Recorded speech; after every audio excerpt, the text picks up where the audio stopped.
चलिए शुरू करते हैं। प्रतिस्थापन प्रभाव। प्रतिस्थापन प्रभाव का मतलब क्या होता है, ठीक है, पहले इसके बारे में थोड़ा समझ लेते हैं। यदि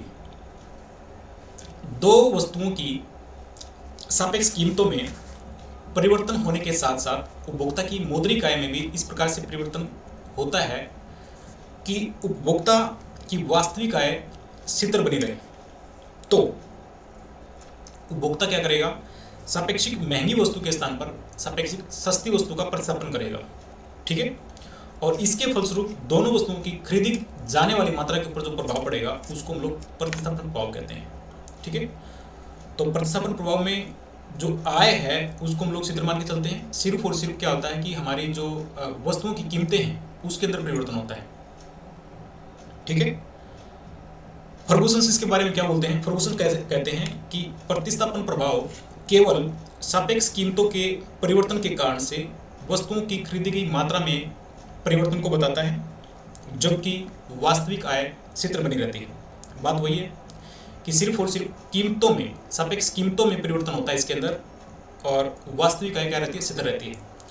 तो इस बात को हम लोग डिस्कस करते हैं कैसे कैसे। 4 रुपये आय है, ठीक है, यानी जो इनकम की बात करते हैं, आय की बात करते हैं, तो कितनी है वो 4 रुपये आय है। और 4 रुपये में हमें एक तो एप्पल लेनी होती है, एक एप्पल लेते हैं, एक एप्पल वस्तु है, और एक जो ना ऑरेंज है, ठीक है। अब ऑरेंज की कीमत की बात करें तो उसकी 50 पैसे है, और एप्पल की जो है ना वो है 1 रुपया, ठीक है। और आय अपने पास में टोटल है ही, ठीक है। तो इसके हिसाब से एक उपभोक्ता क्या करता है, दो पीस सेब के लेता है और 4 पीस जो है ऑरेंज के लेता है, ठीक है। तो ये तो तब कॉम्बिनेशन है जब उसके पास में आय 4 है, ठीक है। लेकिन अभी क्या बोलता है, सापेक्ष वस्तुओं की कीमतों में परिवर्तन हो जाता है, यानी जो दो वस्तुएं एप्पल और ऑरेंज है, इसमें से जो ना सेब की कीमत में क्या हो जाता है, परिवर्तन हो जाता है। कीमत जो 1 रुपया थी वो हो जाती है अब 50 पैसे, ठीक है, 50 पैसे हो जाती है। जबकि ऑरेंज की कीमत जो है वो पहले जितनी ही रहती है। ऑरेंज की कितनी थी भैया, 50 पैसे थी, ठीक है, तो 50 पैसे ही रहती है। ऑरेंज की कीमत वही रहती है, सिर्फ और सिर्फ संतरे की ऑरेंज की कीमत वही रहती है, सिर्फ और सिर्फ एप्पल की कीमत में परिवर्तन होता है, ठीक है। तो अब जो है उपभोक्ता चाहे तो जो हमारे पहले वाले संयुक्त थे, जैसे कि 2 पीस एप्पल के और 4 पीस संतरे के, तो वही क्वांटिटी जो है एप्पल की और संतरे की वो अब 3 रुपये में ले सकता है, ठीक है। यानी कि 2 पीस की बात करें तो 2 पीस कितने में आ जाएंगे, 1 रुपये में आ जाएगा, ठीक है। यानी कि 2 पीस कितने में आ जाएंगे, 1 रुपये में। और ये जो 4 पीस लेता था पहले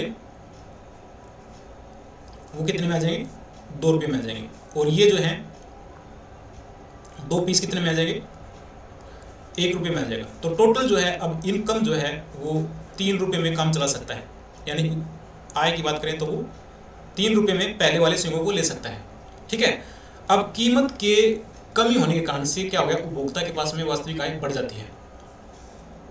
वास्तविक आय बढ़ गई ना, क्योंकि पहले वाले संयोगों को वो 3 रुपये में ले सकता है, तो उसके पास में वास्तविक आय बढ़ गई। कीमत के कम होने के कारण से उपभोक्ता के पास में क्या हो जाती है, वास्तविक आय बढ़ जाती है, ठीक है। क्यों, क्योंकि वो 3 रुपये में अब वह पहले वाले संयोगों को ले सकता है, और 4 रुपये में तो ज़्यादा लेगा। ज़्यादा क्यों लेगा, वो प्रारंभिक संयोगों को लेगा, ठीक है। ऐसा मान के चलते हैं कि उपभोक्ता के पास में कीमत की कमी के कारण से जो वास्तविक आय बढ़ी है उसको वापस ले लिया जाए, तो उपभोक्ता क्या करेगा, महंगी वस्तु के स्थान पर सस्ती वस्तु का प्रतिस्थापन करेगा, ठीक है। और उस चीज़ को हम लोग ग्राफ के माध्यम से देखेंगे, ठीक है। चलिए शुरू करते हैं। तो सल्ट्सकी क्या कहता है, सल्ट्सकी कहता है कि जब किसी वस्तु की कीमत में कमी होती है ना, तो उपभोक्ता ऊंचे तटस्थ वक्र के ऊपर चला जाता है। क्यों चला जाता है, क्योंकि कमी के कारण से, यानी वस्तु की कीमत में कमी के कारण से उपभोक्ता के पास में वास्तविक आय बढ़ जाती है। वास्तविक आय बढ़ती है तो क्या होता है, बजट लाइन से ऊपर चली जाती है। अब बजट लाइन से ऊपर जाने का मतलब ये है कि पहले के मुकाबले उपभोक्ता ज़्यादा मात्रा को खरीदेगा, ठीक है।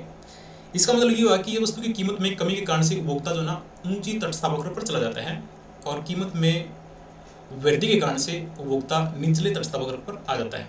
ठीक है, अन्य शब्दों में प्रतिस्थापन प्रभाव के कारण उपभोक्ता की संतुष्टि में वृद्धि भी हो सकती है और कमी भी हो सकती है। ठीक है, तो चलिए हम लोग चलते हैं एक ग्राफ की ओर। प्रारंभिक की बजट लाइन है ये ए बी। ठीक है, अकॉर्डिंग टू सल्ट्सकी कर रहे हैं। तो अब जो है एक उपभोक्ता जो है संतुलन में कहाँ पे होगा, जहाँ पर बजट रेखा ए बी और इंडिफरेंस कर्व आपस में टच कर रहे होंगे, वहाँ पर उपभोक्ता क्या होता है, संतुलन में होता है। ठीक है, तो इनिशियली जो है यानी जो स्टार्टिंग का जो बिंदु है संतुलन बिंदु, वो हमने मान लिया ये है, इस बिंदु के ऊपर है उपभोक्ता संतुलन में। यहाँ पर क्या कर रहा होता है, क्वांटिटी ले रहा है ये वाली, यानी एक्स जो गुड्स है उसकी क्वांटिटी ले रहा है ये वाली ओ क्यू। ये तो स्टार्टिंग का पॉइंट है। अब कहता है कि कीमत जो 1 रुपया थी सेब की, वो कीमत 50 पैसे हो जाती है, जबकि दूसरी वस्तु की कीमत जो है सेम बनी रहती है। तो एक्स वस्तु की कीमत कम होने के कारण से उपभोक्ता जो है ना ज़्यादा मात्रा खरीदेगा इसकी। ठीक है, इसका मतलब है कि उसकी वास्तविक आय बढ़ जाती है। ठीक है, यानी कि वो जैसे ही कीमत कम होती है तो बजट लाइन जो है हमारी दाईं ओर खिसक जाती है। ए से यहाँ पर इस प्रकार से जो है ना एक नई बजट लाइन बन जाती है AB1 के नाम से। ये AB1 क्या दिखाती है कि एक्स वस्तु की कीमत में कमी हो गई है, इस कारण से इसकी बजट लाइन जो ना आगे की तरफ खिसक गई है। ठीक है, अब जो है उपभोक्ता जो है यहाँ पर संतुलन में होता है, यानी कि इस बिंदु के ऊपर उपभोक्ता संतुलन में होता है IC1 के ऊपर। AB1 बजट लाइंस के ऊपर IC1 जो है सप्रेस कर रहा है बिंदु E1 के ऊपर, और यहाँ पर जो क्वांटिटी ले रहा है वो ले रहा है यहाँ पर Q1। इसका मतलब ये है कि ये जो ना Q1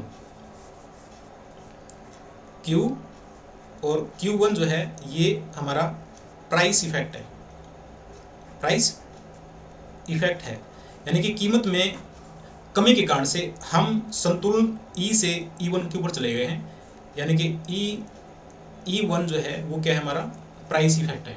ठीक है जी। अब क्या कहता है कि कीमत में कमी के कारण से उपभोक्ता के पास में जो वास्तविक आय बढ़ी है उसको हम लोग वापस ले लेते हैं। ठीक है, यानी कीमत में जो पहले 1 रुपया था कीमत, अब 50 पैसे हो गई है। 50 पैसे होने के कारण से हमारी बजट रेखा जो है ना दाईं ओर खिसक गई है। तो जितनी कीमत कमी होने के कारण से हमारी वास्तविक आय बढ़ी है, वो वास्तविक आय जो है हम वापस ले लेते हैं। ठीक है, कितनी है वो वास्तविक आय, वो इतनी वास्तविक आय है कि हम लोग जैसे कि AT ले लेते हैं। T, ये AT जो है इस प्रकार से डिजाइन करते हैं कि ये E बिंदु से होके निकलती है। ठीक है, यहाँ से E बिंदु से होके निकलती है जो कि AB1 के समांतर है। ठीक है, ये T जो है एक नई रेखा लेके आते हैं हम लोग, TT एक नई रेखा, नई बजट रेखा लेके आते हैं जो कि AB1 के समांतर है, और ये जो है प्रारंभिक इंडिफरेंस कर्व से होते हुए निकलती है। इसका मतलब ये होता है कि उपभोक्ता चाहे तो वो प्रारंभिक सहयोगों को ले सकता है। ठीक है, यानी उसके प्रारंभिक संतुलन पे जो मतलब क्वांटिटी ले रहा था ना वस्तुओं की, उतने क्वांटिटी ले सकता है, यानी कि उपभोक्ता के संतुलन में कोई फर्क नहीं पड़ रहा है, चाहे तो वो ले सकता है। इसलिए जो है ना हमने जो दूसरी बजट लाइंस बनाई है TT के नाम से, जो कि AT यानी कि AB1 के समांतर है। ठीक है, तो AT यानी जो ये AT है ना, इतनी आय जो है ना उससे वापस ले ली जाती है। तो उपभोक्ता चाहे तो E बिंदु के ऊपर संतुलन में आ सकता है, यानी ये पहले वाले संयोग ले सकता है, यहाँ से इसलिए निकाली गई है। लेकिन इसके अकॉर्डिंग जो है ना उपभोक्ता पहले से ऊंचे तटस्थ वक्र के ऊपर जाता है। ठीक है, यानी हमने जो है इंडिफरेंस कर्व इस प्रकार से डिजाइन करना है कि हमारा जो प्रारंभिक इंडिफरेंस कर्व है उससे हम लोग ऊपर जाते हैं। ठीक है, यानी कि ये जो है IC1 था, ये आ गया IC2। तो ये IC2 जो है बिंदु E2 को दिखाता है। E2 ये बिंदु दिखाता है कि ये जो है ना IC का जो E बिंदु है इससे ऊपर है, यानी कि E2 बिंदु जो है E से ऊपर है, ऊंचा तटस्थ वक्र के ऊपर है। ऊंचा तटस्थ वक्र के ऊपर है, दैट मीन्स कि ऊंची संतुष्टि प्राप्त कर रहा होता है, यानी कि पहले के मुकाबले क्या है कि ये ऊंचा तटस्थ वक्र के ऊपर पहुंच जाता है, जहां पर ये क्वांटिटी लेता है Q2, OQ2 क्वांटिटी लेता है।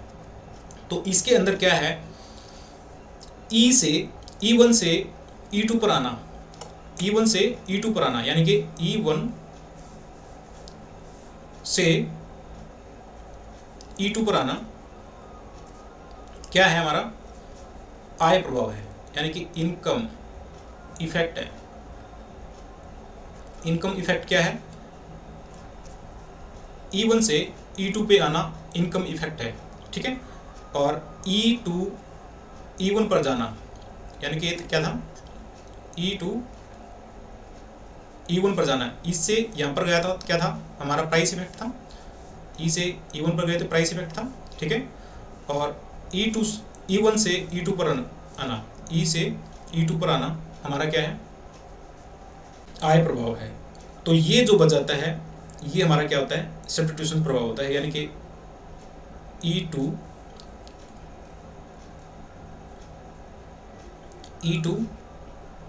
E1 जो है हमारा क्या होता है, सब्स्टिट्यूशन इफेक्ट होता है, ठीक है।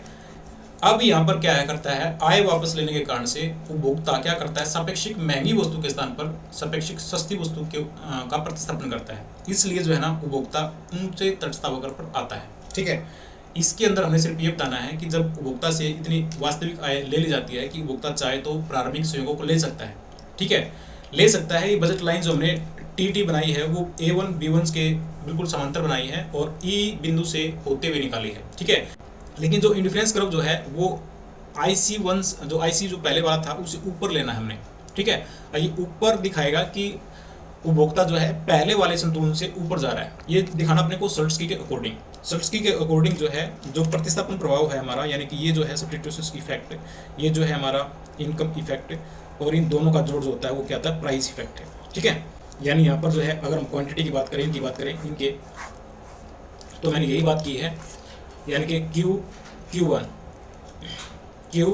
Q1 किसके बराबर है,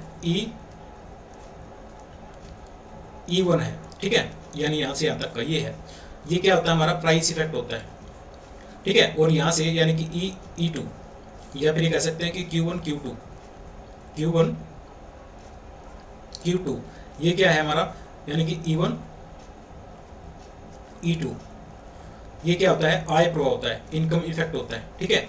और ये जो इस साइड वाला होता है यानी कि E2E, या फिर कह सकते हैं Q2Q, ये हमारा क्या है, ये हमारा सब्स्टिट्यूशन इफेक्ट होता है, इसे डिनोट कर सकते हैं E2E, सब्स्टिट्यूशन इफेक्ट होता है।